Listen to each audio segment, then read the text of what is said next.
हर खबर पर होगी आपकी पकड़। डाउनलोड कीजिए एबीपी लाइव ऐप। तमाम खास मेहमान मेरे साथ बने हुए हैं। खुद शफीकुर रहमान बर्क साहब जो कि सांसद है वो हमारे साथ हैं। प्रेम शुक्ला बीजेपी के प्रवक्ता वो मेरे साथ है। आचार्य विक्रमादित्य हैं और मौलाना साजिद रशीदी साहब है। विक्रमादित्य साहब मैं आपके पास आना चाहूंगा इसके पहले कि शफीकुर रहमान के पास जाऊं।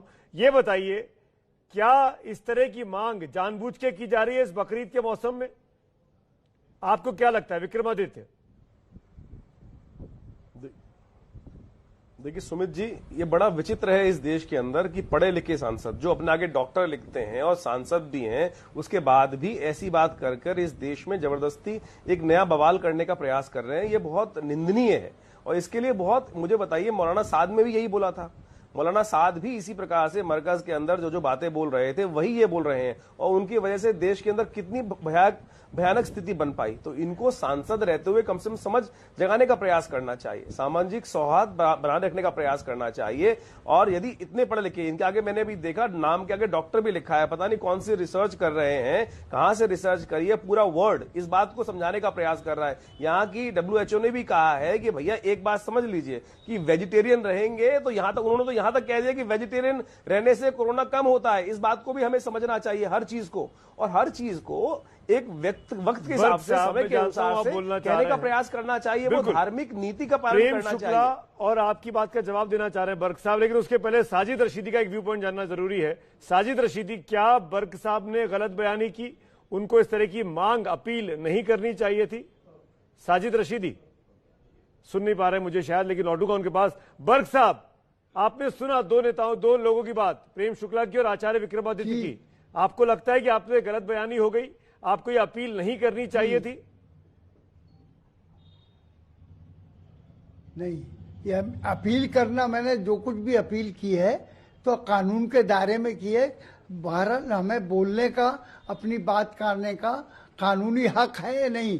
हमने कोई ऑर्डर थोड़ा दिया है, हम कोई यहाँ के मालिक थोड़ा ही है भाई। बर्क साहब, आप वहां के लाखों लोगों को रिप्रेजेंट कर रहे हैं पार्लियामेंट में। आप ये कह सकते थे कि भाई हम इस बार बकरीद नहीं मनाएंगे, हम अपने घरों में रहें। अपने मजहब की बात कहने का हक हासिल है नहीं, तो तजवीज रखी है आपके सामने। तो आप, अरे आप सांसद है भैया, सांसद, आप सांसद भी हैं, जो ऑर्डर करेगी उस पर आप अमल होगा। चुने हुए नेता हैं, सांसद हैं, और उसके बाद आप। हाँ, मैं सांसद हूँ। विक्रमादित्य, आप बात पूरी करिए। आप सांसद हैं, चुने हुए नेता है, उसके साथ एक जिम्मेदारी भी होती है। उस जिम्मेदारी को समझना भी होता है कि सरकार क्या चाह रही है, सरकार क्या कर रही है, देश के हित में क्या है, जनमानस के हित में क्या है, उन सबको समझते हुए पूरे वर्ल्ड में क्या रिसर्च चल रही है। और एक बड़ा विचित्र बात कही आपने, कोरोना कोई इलाज नहीं हो रहा है। हिंदुस्तान के अंदर यदि देखें 70% लोग ठीक हो चुके हैं, 70% लोग ठीक हो चुके हैं, उनको कोई दिक्कत नहीं है। क्या बर्क साहब ने मुसीबत बोल ली? आप जैसे लोग कहते हैं। एक मिनट आचार्य जी, साजिद रशीदी, क्या बर्क साहब का ये बयान, ये अपील उल्टी नहीं होनी चाहिए थी एक रिस्पॉन्सिबल सिटीजन होने के नाते कि बकरीद घर में रहकर मनाएं, नमाज घर में रहकर अदा करें? रशीदी साहब। देखिए सुमित भाई, असल में हमें इस चीज को समझना पड़ेगा कि बर्क साहब के कहने के पीछे मतलब क्या है। क्या है उसको समझिए आप। दो चीजें हैं, दो चीजें हैं, एक धर्म है, एक कर्म है। जब धर्म और कर्म दोनों को हम देखते हैं तो हमें पता चलता है कि धर्म भी अव्वल स्थान रखता है इन चीजों के लिए। बीमारी को भगाने में, परेशानी को दूर करने में धार्मिक किताबों में बहुत सारे मंत्र, जंत्र, नमाज, ये सारी चीजें मौजूद हैं। उनका कहने का मकसद ये था कि हम अगर नमाज पढ़ेंगे तो हम दुआ करेंगे, उस दुआ से बीमारी भागेगी। मैं तो जब क्या मैं ये पुराणों को, वेदों को साहब आपकी बात को बांटते हुए कि क्या बीते 4 महीनों से, जब से हिंदुस्तान में बीमारी आई तब से आप लोगों ने दुआ नहीं पढ़ी? दुआ पढ़ने के लिए नमाज करना और पब्लिक प्लेस पे जाना ही जरूरी है। दुआ पढ़ रहे होंगे ना आप लोग, है ना? सुमित भाई, दो चीजें तो नमाज तो घर में भी रहकर पढ़ी जा सकती है। अकेले आदमी का दुआ करना जी। हमारे यहाँ, सुनिए सर, सुन तो लीजिए ना, हमारे यहाँ एक तो होता है अकेले नमाज पढ़ना, जैसे हम लोग पढ़ रहे हैं और लॉकडाउन में पढ़ी है लोगों ने। एक है जब नमाज हम इकट्ठा पढ़ते हैं तो सब लोग इकट्ठा मिलकर दुआ करते हैं। हमारा मानना यह है, इस्लामिक धर्म में यह कहा जाता है कि जो दुआ इज्तिमाई तौर पर मांगी जाती है उसका असर ज्यादा होता है। पता नहीं कौन अल्लाह का नेक बंदा ऐसा होता है जिसकी वजह से सबकी दुआ कबूल हो जाती है। वहां पर कत्ल का मुकदमा चलना चाहिए आप लोगों के ऊपर। जिस प्रकार से जानते बूझते आप लोगों ने अरे भाई, आपने पुराण वगैरह पढ़े हैं क्या? आपने वेद वगैरह कुछ पढ़े हैं? उन सबकी कत्ल का जिम्मेदार आपको मानना चाहिए। वेद और पुराण आपने पढ़े हैं क्या? अरे मैंने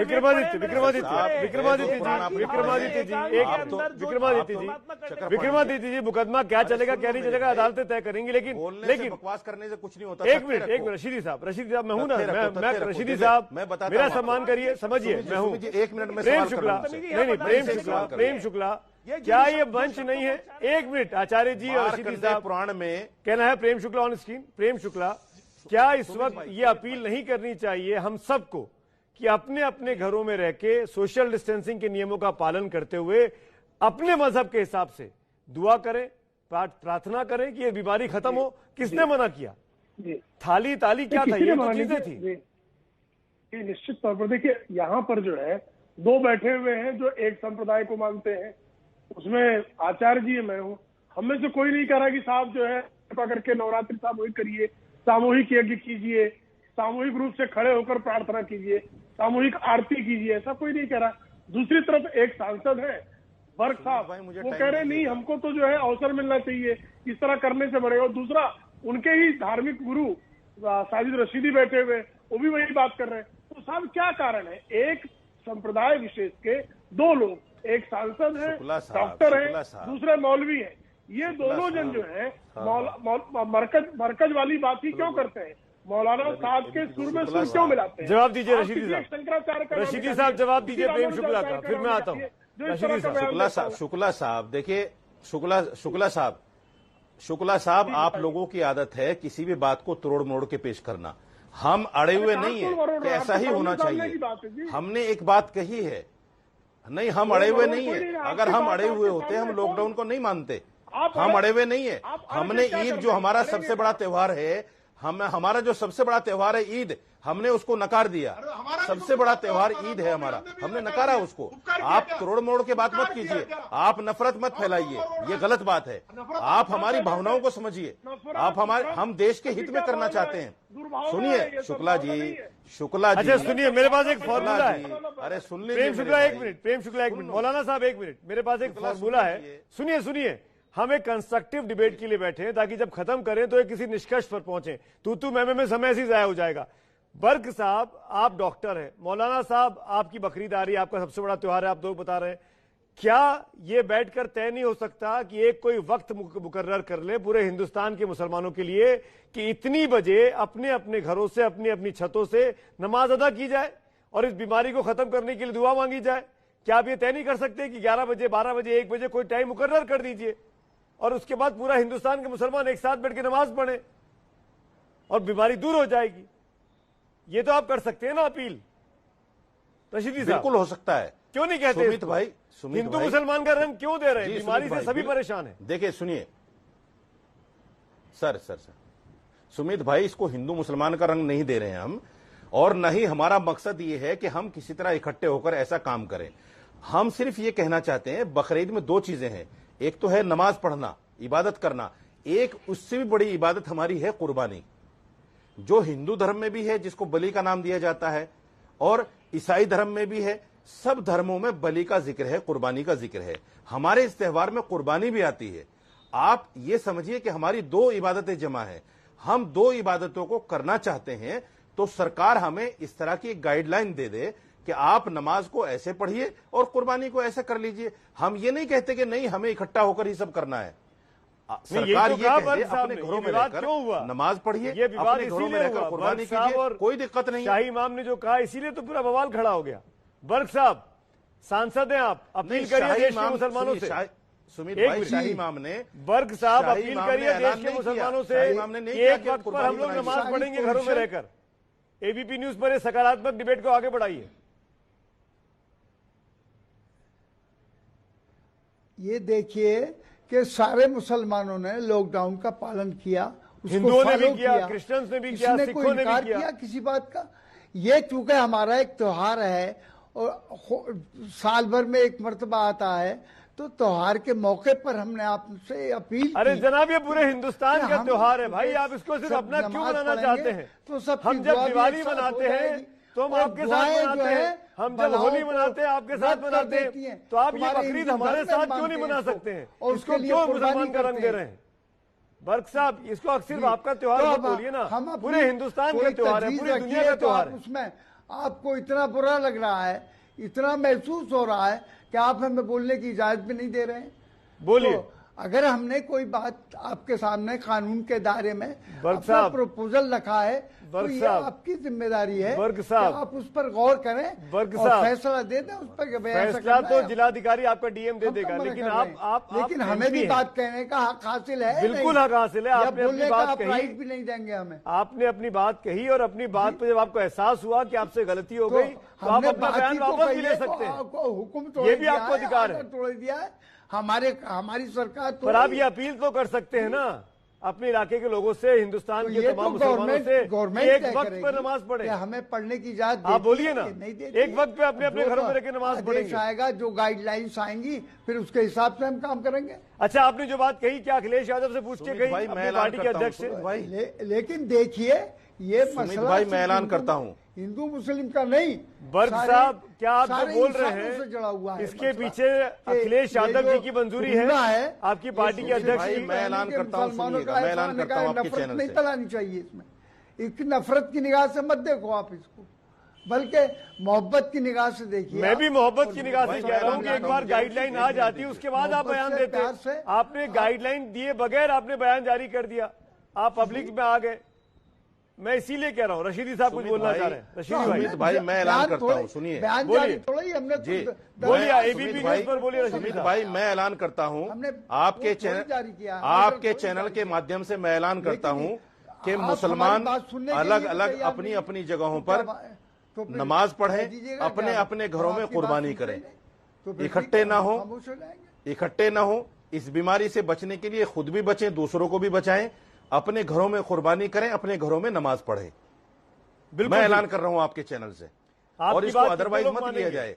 यही बयान, इसी तरह के बयान अगर तमाम मौलानाओं की तरफ से आ जाएं, तमाम इमामों की तरफ से आ जाएं, तो मेरे ख्याल से एक पूरे देश में मैसेज चला जाएगा कि सब लोग चाहते हैं कोरोना को खत्म करना। जो कोरोना ना हिंदू को देख रही है ना मुसलमान को देख रही है, वो तो बीमारी है, सबके ऊपर फैली हुई है। बर्क साहब नहीं कह पा रहे हैं, जो कि पब्लिक रिप्रेजेंटेटिव है, सांसद है। लेकिन बीजेपी वाले हिंदू मुसलमान कर रहे हैं, कोरोना को भी शुरू से करते आए हैं। जो भी कर रहा है गलत कर रहा है, जो कर रहा है हिंदू मुसलमान वो गलत कर रहा है। बीजेपी नहीं कर रही है, आप जैसे मुल्ले कर रहे हैं। बीजेपी बिल्कुल नहीं कर रही है। प्रेम शुक्ला जी, प्रेम शुक्ला जी, अरे यार बदतमीजी मत करो यार, आपकी बदतमीजी मत करो। एक मिनट, आप अनपढ़ आदमी हो, इसी तरह की बातें करते हो आप। अनपढ़ लोग हो, अनपढ़ हो आप। प्रेम शुक्ला एक मिनट, आप अनपढ़ हो, जाहिल हो आप। वर्ग की आवाज उठाइए। अनपढ़ हो, जाहिल हो आप। आप जाहिल हो, बोल रहे हैं, अनपढ़ हो, दुनिया भर के। आपको नफरत रशीदी की आवाज कम कर दीजिए। PCR please, PCR Prem Shukla Rashidi की आवाज कम करिए। बर्ग साहब कुछ बोल रहे हैं, उनकी आवाज सुनाइए। बर्ग साहब जी, सारे हमारे सब भाई हैं, हिंदू मुसलमान सिख ईसाई जाट फलाने, हमारे सब अल्लाह के बंदे हैं, सब एक ही सफ में खड़े हैं। तो आप बोलिए, एक ही कश्ती में सब सवार। अब आप अच्छी बात कर रहे हैं। अब आप बोलिए बर्ग साहब कि हम तमाम मुसलमान एक साथ मिलकर दुआ करेंगे, नमाज पढ़ेंगे, अपने अपने घरों में हो जाएगा। बोलिए ना जी, जो बात मौलाना रशीदी ने कही, हमें आप भी कहिए। यकीन है कि अल्लाह ही माफ कर सकता है, अल्लाह ही ये चीज दूर कर सकता है। हम सब सारी दुनिया मिलकर इसका कोई इलाज ना कर पाई तो इसका इलाज अल्लाह के पास है। इलाज तो हो रहा है बर्ग साहब, 70% लोग ठीक भी हो रहे हैं। रिकवरी रेट करीब 65% के आसपास पहुंच गया। अगर मैं ठीक हूं तो उसकी दिक्कत नहीं है। आप ये अपील करिए ना, पब्लिक रिप्रेजेंटेटिव होने के नाते मौलाना रशीदी की तरह आप अपील करिए कि तमाम मुसलमान अपने अपने घरों में नमाज पढ़ें। भरोसा और यकीन है, और हमको भी है भगवान पर, हमको भी अल्लाह पर भरोसा है, यकीन दिलाते हैं। हम सबको मानते हैं। हम देश के साथ हैं, देश के दुख दर्द में हर एक में साथ हैं। हमारी तारीख गवाह है कि हम फांसियों पर भी लटके हैं, सीनों पर हमने गोलियां भी खाई हैं और जेलें भी काटी हैं। ठीक है, जब हिंदुस्तान आजाद हुआ था।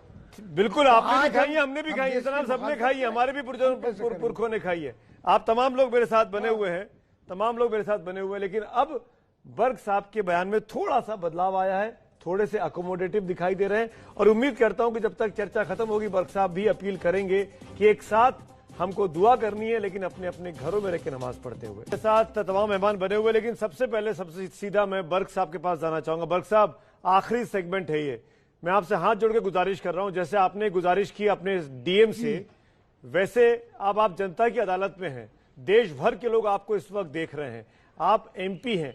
मैं चाहूंगा कि आप ये अपील कर दें कि सब लोग अपने अपने घरों में सोशल डिस्टेंसिंग के नियमों का पालन करते हुए दुआ मांगे कि देश में इस बीमारी से आजादी मिले। क्या आप कर सकते हैं ऐसा मेरे लिए? नहीं, मैं अपील, आप मुझसे ये अपील तो कराना चाहते, लेकिन मैंने एक चीज रखी है, उस पर गौर कीजिए। आप इसको मंजूर करते हैं, नहीं करते आप हैं?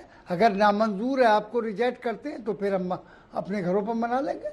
शफीकुर साहब, वो अपील आपने डीएम को दी है ना, वो तो डीएम साहब करेंगे, सरकार तय करेगी क्या करना है। ये तो जनता की अदालत है, जिनका वोट लेकर आप गवर्नमेंट से कर रहा हूं मैं, जो साहिब मैं जनता का नुमाइंदा होने के नाते आपसे पूछ रहा हूँ, जिनके हाथ में मुल्क है, उन्हीं से तो कह रहा हूं मैं जनता का नुमाइंदा होने के नाते आपसे उम्मीद कर रहा हूं कि आप कुछ उम्मीद जगाएंगे। जो आर्डर देंगे वो पब्लिक उसको फॉलो करेगी कि भाई अगर हमें, लेकिन हमारा मजहब जो है, मजहबी एतबार से हम कोई बुराई नहीं कर रहे किसी की।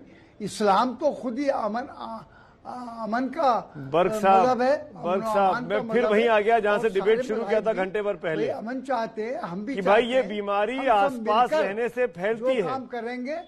आप नहीं बोल रहे हैं, कोई बुराई नहीं होगी। जी आप नहीं बोल रहे हैं, आप मुसीबत खड़ी कर रहे हैं अपने लिए भी और अपनी पार्टी के लिए भी और अपने तमाम लोगों के लिए भी जो आपके इलाके में रहते हैं। अगर आपकी बात मानेंगे तो बीमारी को और फैला देंगे आप। और काहे की जनता की आप इसको गवर्नमेंट तय करके बता दे कि भाई गवर्नमेंट ऐसा चाहती है, बस खत्म हो जाएगी बात। तो आप चाह रहे गवर्नमेंट जो कहेगी वो आप मानेंगे ना? तो गवर्नमेंट आपको लगता है मना ही कर देगी जब हर जगह मना हो रहा है? तो इसमें क्या है? यहाँ पर धर्म गुरु भी बैठे हुए हैं, वो है सब है। धर्म गुरु तो अपील कर रही भाई, धर्म गुरु तो एक कदम आगे बढ़ के मौलाना साहब ने अपील कर ली, आप ही नहीं कर पा रहे।